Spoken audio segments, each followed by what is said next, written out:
welcome back to another episode of Rolling the Bomb. I'm your host, Zach, and we're back for another episode of NASCAR content.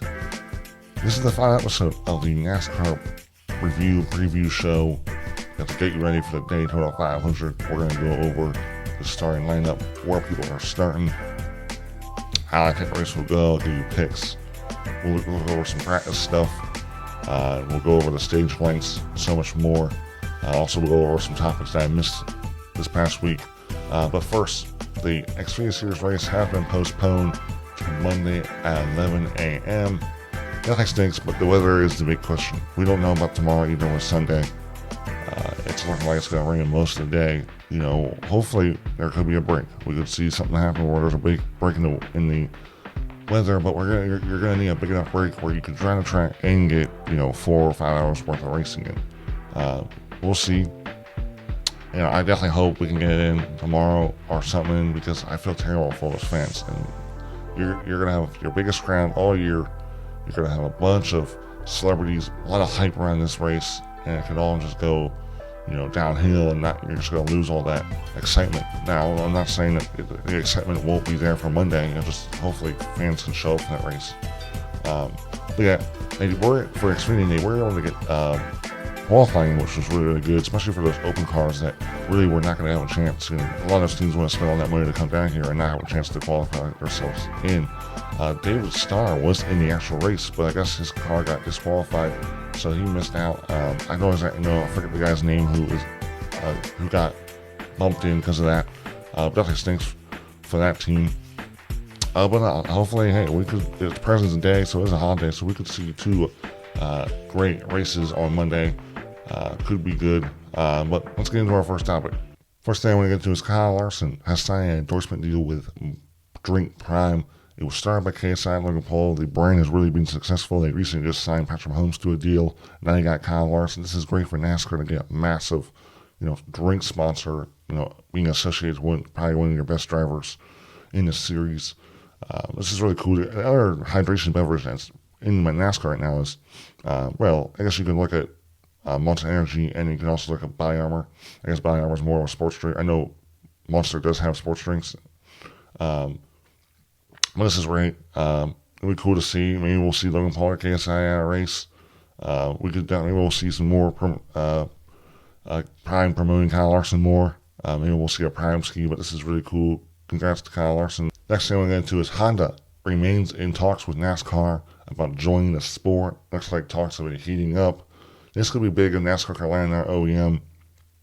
I know Honda, there was an article came out about Honda wasn't really a big fan of the large amount of money they were spending for IndyCar. It was a little too expensive for them. It wasn't really good logic for them, a good ecosystem for them economically. And they talked about how they were open to join. They may open and join other motorsports, and NASCAR was one of the main topics, and could be huge. I did want to read what Honda's motorsports manager had to say, and Chuck Skysky, about the possibility of joining NASCAR. As part of our role managing American Honda's motorsports programs, we need to investigate all forms of motorsports here in the U.S. and, as a part of the process, educate ourselves on what race fans are looking for. With that said, we have nothing new to report in terms of our future motorsports directions.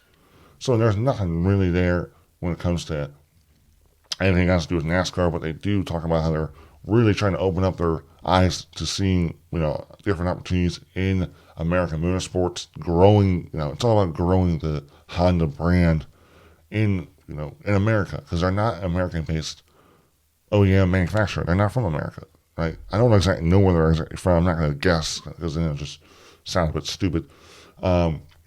But this would be really cool with the Honda. And the thing that makes it really interesting is how Front Row Motorsports just got Tier 1 support from Ford. They're going to have an alliance with Team Penske. And now that leaves Stewart-Haas. Their contract with Ford is up this year. Is this the perfect time for Honda? They could jump in and they could go latch onto a 4-car charter team. Who knows? And I don't know how far these talks, they say it's heating up. Could they really join the sport next year right away and have everything lined up, a car built, all that? I don't know. I don't think so. But who knows? I mean, this could be all a win-win, a perfect situation for Stewart-Haas, and who knows? Stewart-Haas may want to come back with Ford. They may want to re-sign with Ford, but I think Stewart-Haas would like to be, a tier one, a higher tier. They're probably a tier two, tier three team. But that all could be a great scenario for Honda. Now, speaking of that, what do NASCAR's other manufacturers think of this? Of another OEM joining. This is what Steve O'Donnell had to say on the matter. The great thing is you talk about our current partners. They've been tremendous, not only with current technology in the car, but being very open to new technology, whether it be a different engine architecture or what we race. So those discussions are always forward thinking, and our current partners are very open to new OEMs coming in and open to having conversations about the possibility. You gotta talk about more than just if the OEMs are happy. You gotta talk about how the OEMs have been great with the current technology and also working on building new technology when it comes to engine architecture and all that stuff.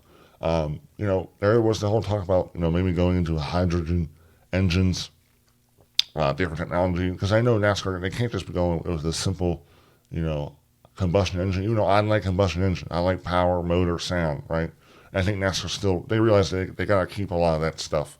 But they still want to upgrade their technology. They don't want to stay the same. They want to, because OEMs, if you're not upgrading your technology, OEMs just don't see value because that's the current, cars of today, your cars that you drive into work, to go to work and drive for your daily stuff are updating and improving. They also want to kind of relate to whatever motorsports they're into.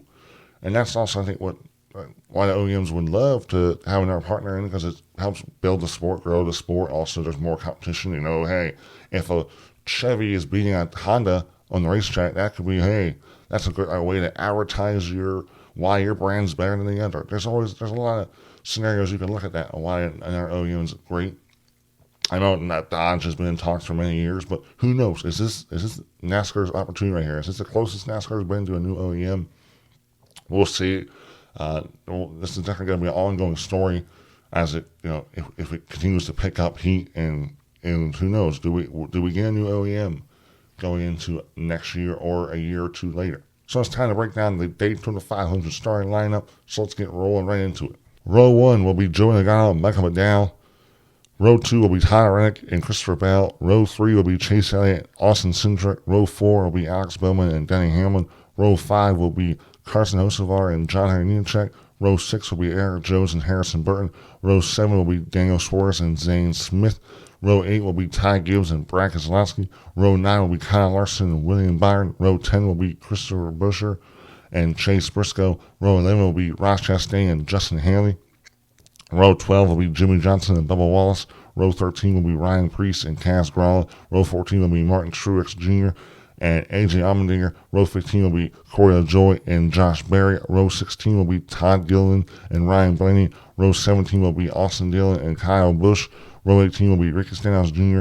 and Riley Herbst. Row 19 will be Daniel Hemrick and Noah Gragson. And row 20 will be Anthony Alfredo and David Reagan.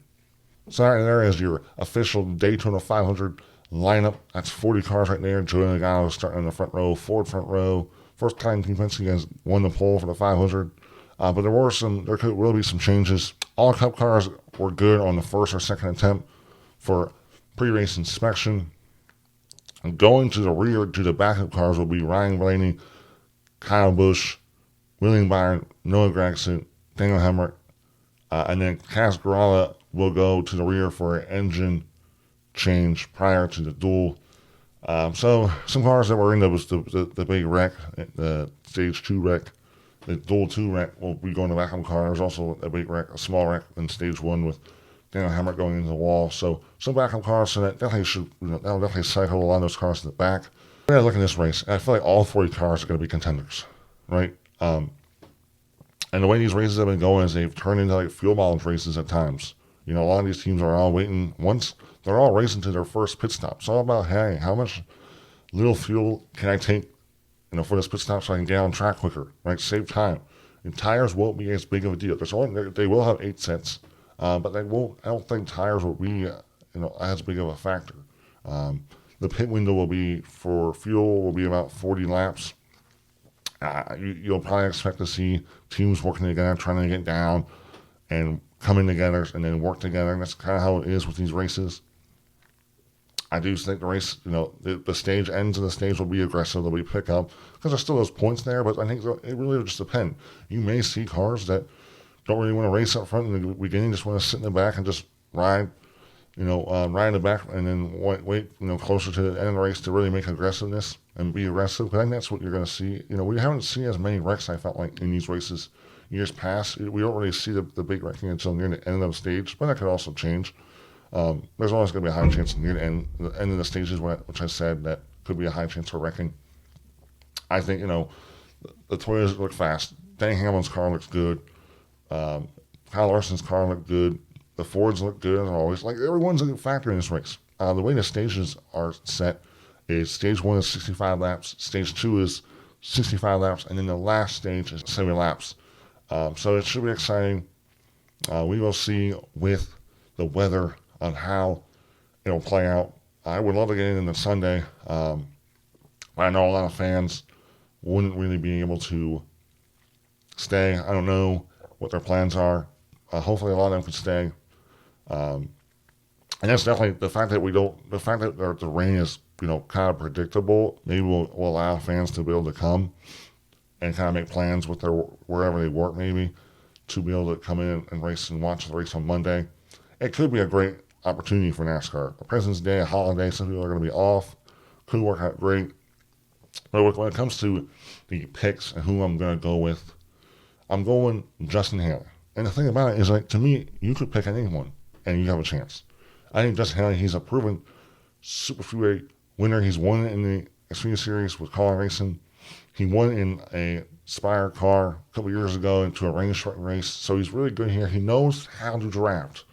He's not inexperienced. He understands the draft, how to work the draft, how to push, when to not push. He's racing in a Ford with arcade lights. They're going to be good.